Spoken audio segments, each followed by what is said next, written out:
Approach checks. 1. Check for any not to be moved boards and scotches. 2. Check for any attached fuel hoses. 3. Check for any attached shore supplies. 4. Check for any staff working on or around the unit. 5. Check for any non-multi-labels. Check condition of drivers and non-drivers' side windscreens, including the wiper arms and wiper blades. Check condition of both light assemblies. Check the condition of the missile door.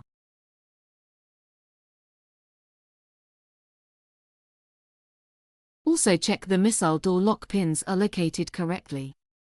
Check the general condition of the coupling assembly. Check the driver's side horn has a protective mesh attached. Check that the main reservoir isolation cock is in the correct position. Check that the non-driver's side horn has a protective mesh fitted. Check that the emergency coupling isolation cock is in the correct position. Check the general alignment of the coupler assembly. Ensure the coupler air isolation cock is set correctly.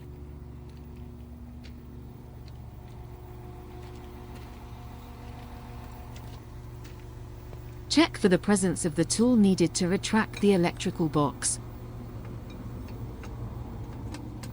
and that it is clipped correctly into its mounting.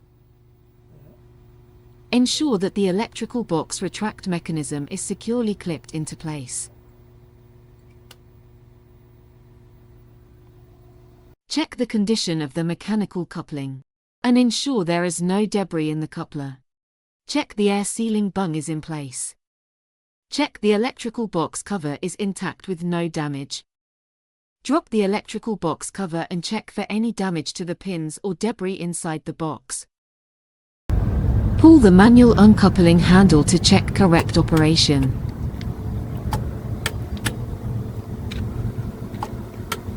Check the condition of the cab access steps and check they are secure. Gain access to the leading cab. Use T key to open the cab door. Turn T key to the right for 5 seconds, then turn to the right again. The cab door will then open. Once in the leading cab, firstly check for the presence of the repair book, then check the repair book for any outstanding repair items. Put a driver's key in the desk and turn to the on position. On the panel behind the driver's seat, press the battery on button.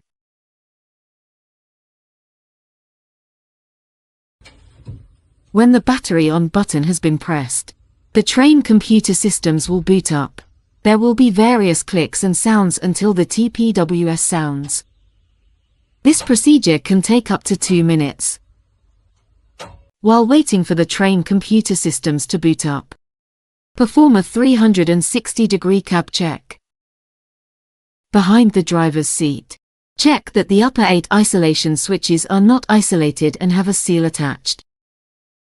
Also check that the lower 10 isolation switches are not isolated.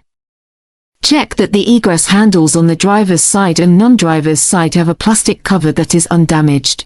Check for a fire extinguisher that is securely attached, has a seal, and is fully charged. Ensure egress cover is undamaged. Check there are 2 track circuit clips, red flag, and correct debts. Check operation of the blind and that windscreen is intact. Open the cabinet under the non-driver's side desk. Check that the horn isolation cocks are set correctly.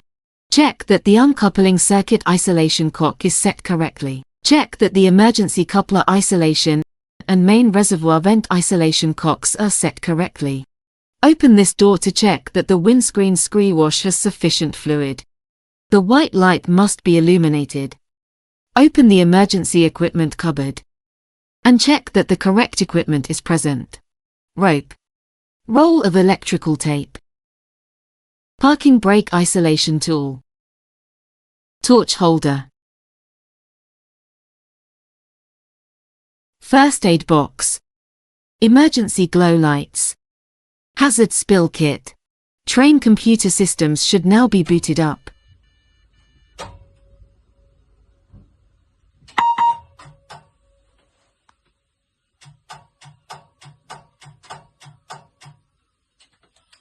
When the TPWS sounds, check that the TPWS panel has all lights illuminated.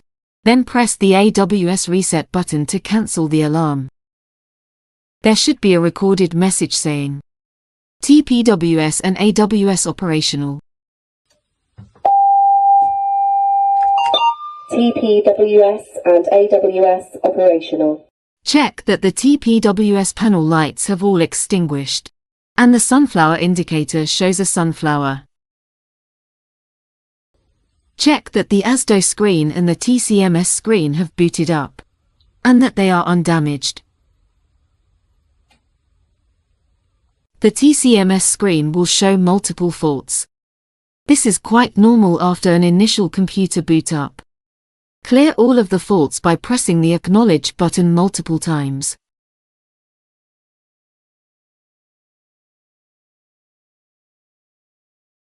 Once the faults are cleared, go to the Motors page by clicking the Motors tab.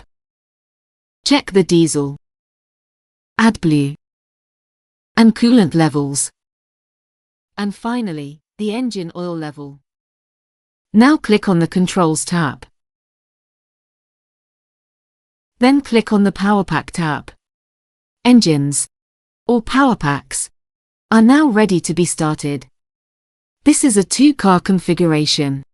Click on DMSL Motor Start UT1 and DMS Motor Start UT1. This will start the engines. If the train was a 4-car, then additionally press DMSL and DMS UT2. If a 6-car, then also press DMSL and DMS UT3. The engines will take a moment or two to start. When the engines are running, the square will turn blue. Now the engines are running. Check the air gauge to the left of the driver's desk. Check the air pressure is building. Now exit the leading cap and start the external below sole bar prep. Whilst performing the external prep, the general condition of the above sole bar bodywork should be checked, and the platform train interface steps should be checked for damage and security. Front bogie checks. Check that the lifeguard is present, and that the lifeguard is securely mounted. Check that there is a brake pad present, and that the brake pad thickness is sufficient. The V-shaped groove needs to be visible on the side of the brake pad. This means that the brake pad is the sufficient thickness. Check that the C-clamp is securely attached to the underframe. Inspect the C-clamp for cracks. Check that the TCA aerial is present, and not damaged or hanging down. Check that the yaw damper is attached, and showing no signs of oil leaking from the damper. Check that the secondary suspension damper is present, and not showing signs of oil leaks. Check that the suspension linkage is present, and connected. Check that the parking brake release mechanisms are both secured, with the clips in the correct position.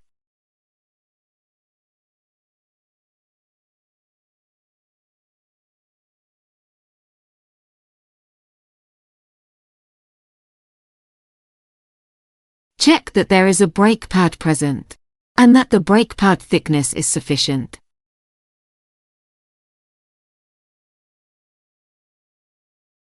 Front bogie checks complete. Check that the balise reader is present, and not hanging down or damaged.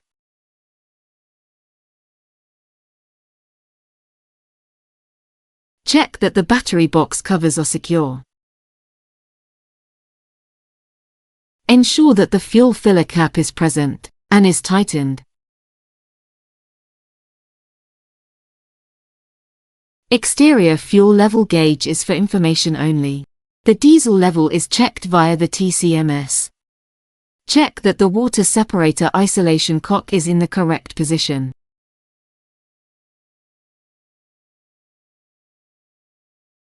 Listen for any obvious air leaking from the compressor unit.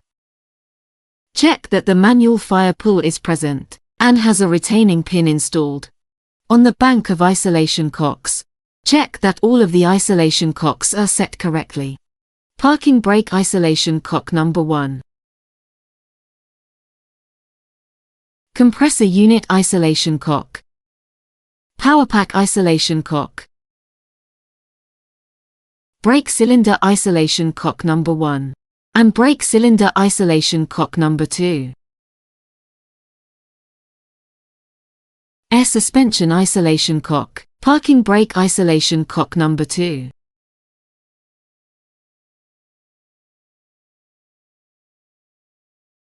Check that the emergency engine stop button is present and not damaged.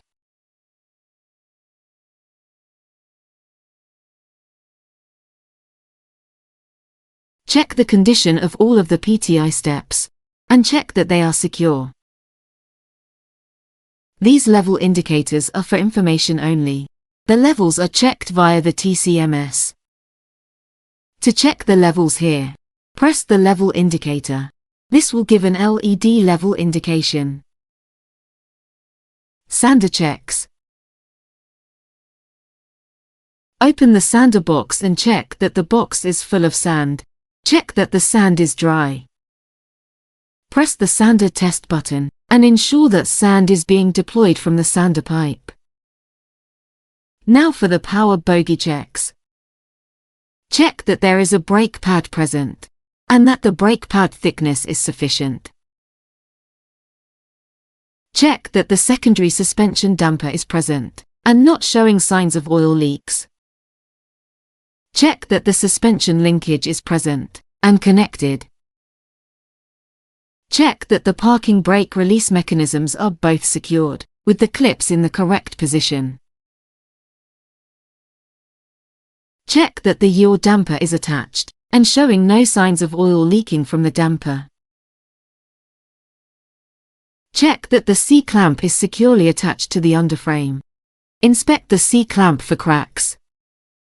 Check that there is a brake pad present and that the brake pad thickness is sufficient.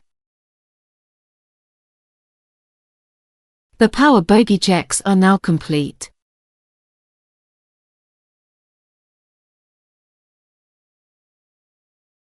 Check that the jumper cables are not dragging on the track. They should be held in place away from the track. Now starting the DMSL car checks.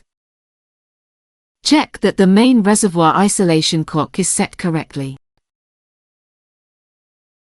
Repeat all of the checks on this DSML power bogey that were performed on the MSL power bogey.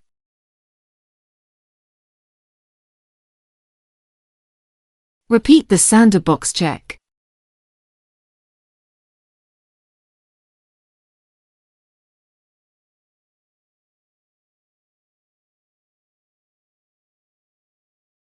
Repeat the emergency engine stop button check.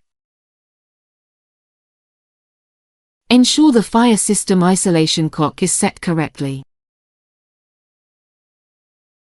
Ensure the sander isolation cock is set correctly. Check that the fire pull is present and has a retaining pin installed.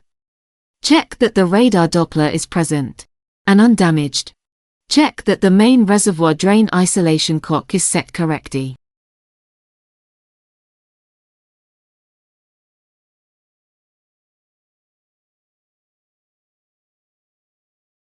Check that the fuel filler cap is present and the cap is tightened.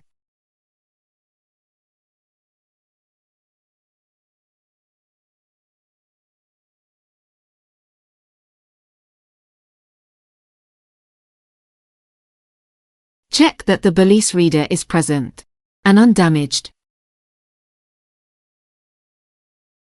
Repeat the same checks on this DMSL front bogey that were performed on the MSL front bogey. Check the condition and security of the cap door steps. Now walk around the other side of the train and repeat all of the checks that were performed in this side, including the automatic coupler check and frontal check. Once the other side of the train has been checked, you will end up back at the leading cab. Enter the leading cab via the steps.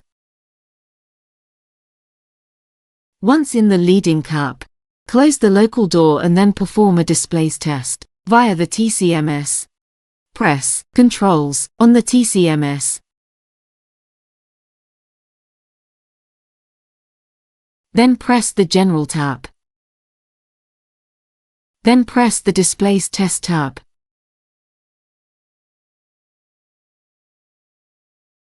The passenger seat reservation indications and the TV displays will light up to prove they are working.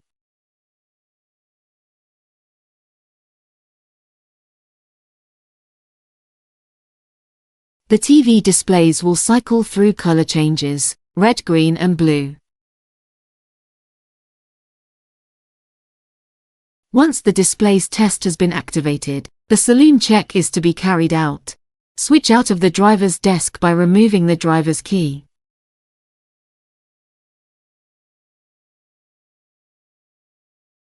Enter the saloon and firstly check for the presence of a fire extinguisher located behind the first row of seats. Check it securely fastened to its mounting, has a seal attached and the gauge is in the green. Throughout the train, check the passenger reservation lamps are lit and the TV displays are cycling. Ensure door control panel is closed. Check the condition of the cover for the egress handles. Check the condition of the cover for the egress handles and the emergency passenger communication button.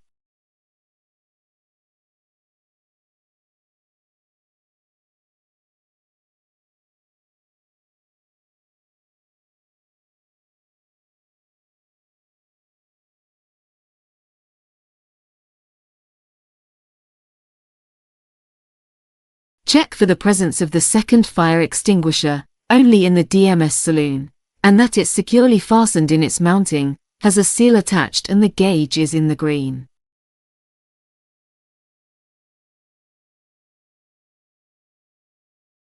Next, check the middle emergency cupboards for correct equipment. Crowbar. Evacuation ladder. Emergency coupling hose. Small sandbag. First aid bag.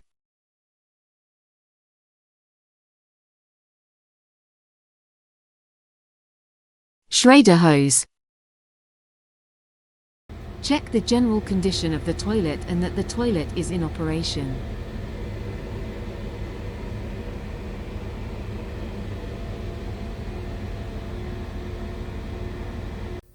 The symbol should be illuminated green if toilet is working correctly.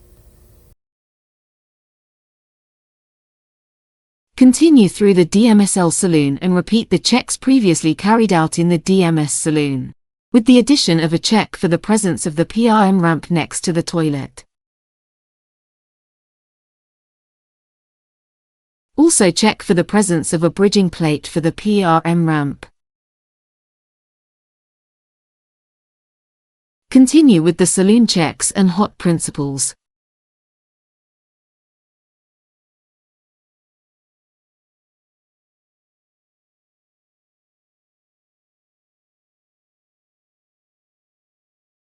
Fire extinguisher in the DMSL saloon is located by the luggage rack opposite the catering station.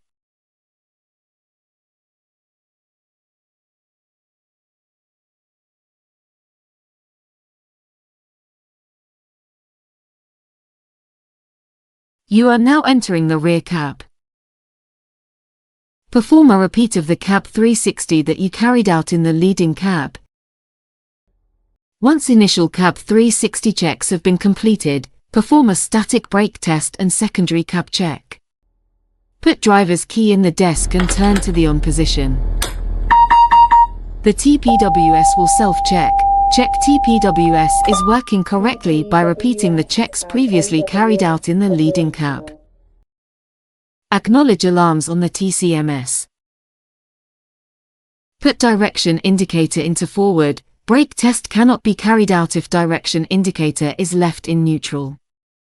Select Controls.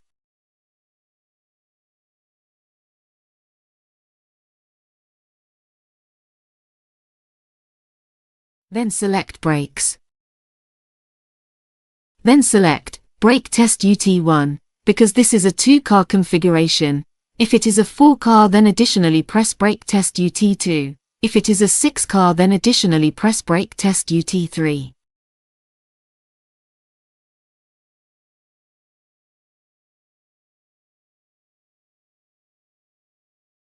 The static brake test will now run through the test. The blue square next to the brake test button will blink to indicate test is in progress.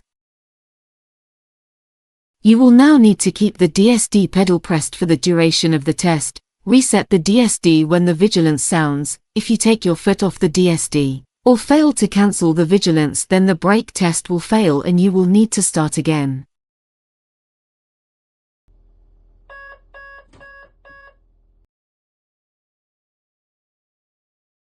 The brake test takes approximately 4 to 5 minutes to complete. A successful brake test will show as the square not blinking and becoming steady.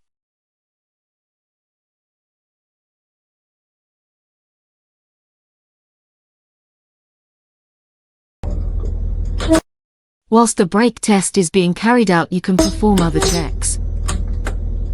High and low horn including reduced horn setting.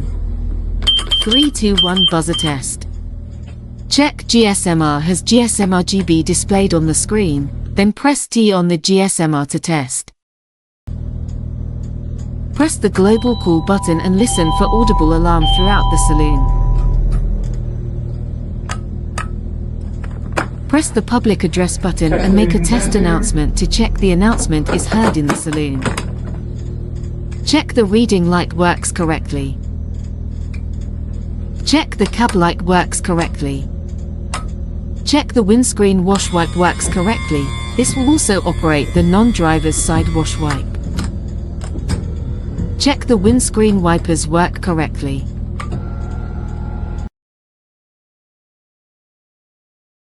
Check the sun blind operates correctly. Check that the heated screen button works correctly. Go to TCMS screen and select the driver's tab. Here you can check the headlights work correctly. Rotate the headlight switch to each position. Check the TCMS screen and check the lights change as per switch position.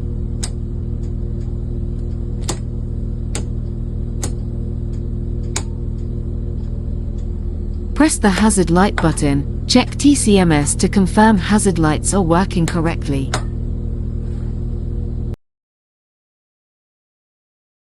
You can also check, during the brake test, that the brake pressure readings change, indicating the test is working.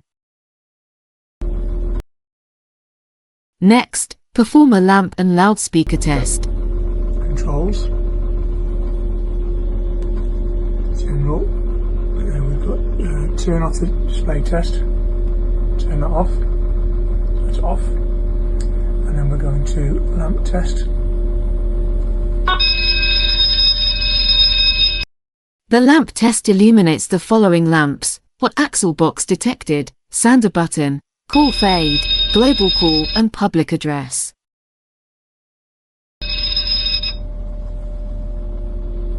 Loudspeaker test.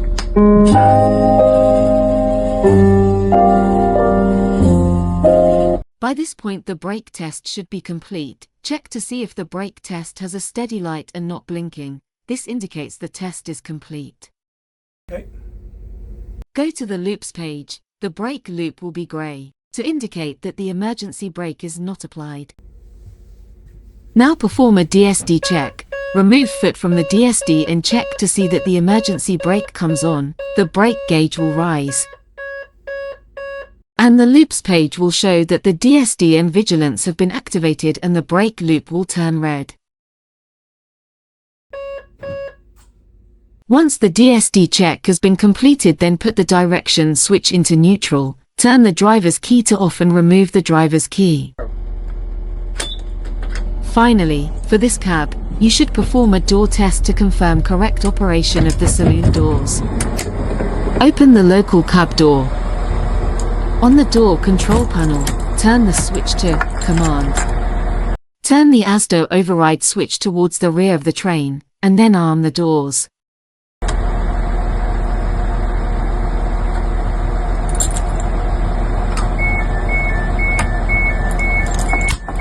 Turn the door control switch to off, and remove the door control key. Close the local cab door, then repeat this step on the other side so that all doors on both sides of the train are armed. Remember to close the local cab door once the doors are armed. Now walk through the saloon and open all the doors on both sides of the train. The doors will automatically close again after 30 seconds, so on one door, on each side of the train, press the door open button for 3 seconds, and this door will remain open. Continue through the train, opening all of the doors, until you arrive back at the leading cab. Put a driver's key in the desk, and turn to the on position. Cancel the AWS warning. TPWS and AWS operational. Open the local cab door. Turn the door control panel switch to command.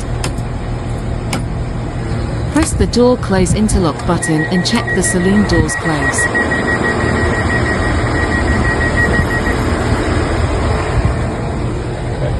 Close the local cab door.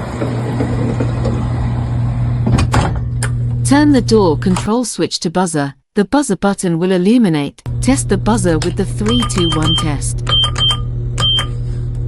Then turn door control switch to off and remove the key. Repeat this procedure on the other side doors. Finally, check the cab desk and frontal lighting for correct operation.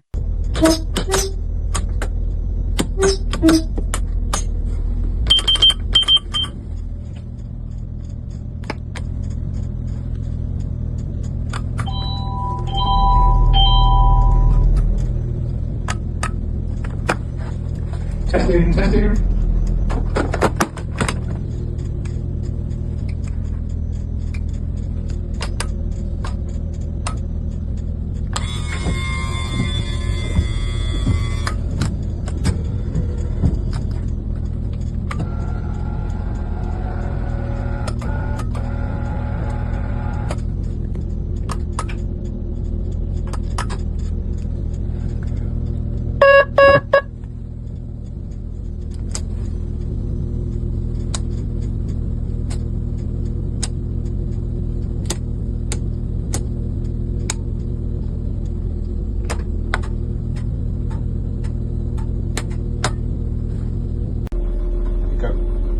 Controls. So it's off. And then we're going to lamp test.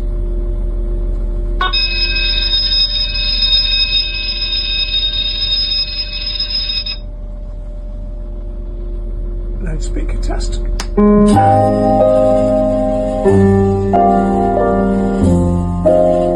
Perform a DSD test as done in the rear cab.